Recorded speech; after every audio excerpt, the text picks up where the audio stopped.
আমরা বাঙালিরা খাওয়া ছাড়া যেন কিছুই বুঝি না। আমাদের সকাল থেকে রাত পর্যন্ত মানে মাথায় শুধু একটাই চিন্তা থাকে, তিনবেলা কখন কি খাবো।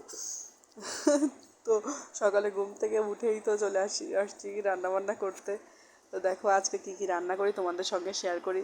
তো প্রথমে ঘুম থেকে উঠেই ভাতটা রাইস কুকারে চাপিয়ে দিলাম, আর আজকে ডিম রান্না করবো, ওর জন্য ডিমগুলো সিদ্ধ বসিয়ে দিয়েছি। আর দেখো তোমার দাদা আজকে নোটে শাক নিয়ে এসেছিলো। তোমরা এই শাক কী নামে ডাকো জানি না, তবে আমাদের এখানে এই শাককে নোটে শাক বলে ডাকে। তো নোটে শাক কিন্তু খেতে খুবই সুস্বাদু হয়। হ্যাঁ, আজকে সেই নোটে শাকটা রান্না করেছিলাম। আর দেখো এই যে নালগুলো আমি কেটে নিয়েছি, মানে শাপলাকে আমাদের এখানে নালও বলে, নাল শাপলা যে যেটা বলো।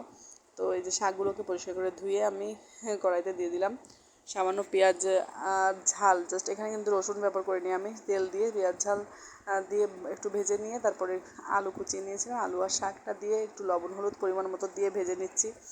এই শাকটা কিন্তু খেতে দুর্দান্ত লাগে, এইভাবে খেয়ে দেখো, অসাধারণ লাগে। আর এই যে এদিকে আমি নালটাকে ভালো করে একটু লবণ দিয়ে কষলে নিচ্ছি। নাল কিন্তু লবণ দিয়ে একটু কষলে এক্সট্রা জলটা বের করে না নিলে যখন তুমি কড়াইতে দেবে তখন কিন্তু এটা থেকে প্রচুর পরিমাণ জল বের হবে, যা তোমার ভরে রাঁধতে গেলে পুরো গলে যাবে নালগুলো। এদিকে ভাতটাও প্রায় কিন্তু আমার হয়ে এসেছে, আর ডিমগুলোও সেদ্ধ হয়ে গেছিলো, সেগুলোকে আমি দ্রুত একটু বেছে নিলাম। তো এই যে এবার আমি নালগুলো ভাজি করে নিচ্ছি। তো প্রথমে তেল দিয়ে সামান্য শসা ফোড়ন দিয়ে নিয়েছি। এখানে তোমরা শুকনো লঙ্কাও দিতে পারো, আমি যেহেতু বাচ্চা খাবে এই জন্য আমার ঝালের পরিমাণটা সবসময় কমই দিই, এখানে 2-3টা ঝাল ব্যবহার করেছি, বেশি দিইনি।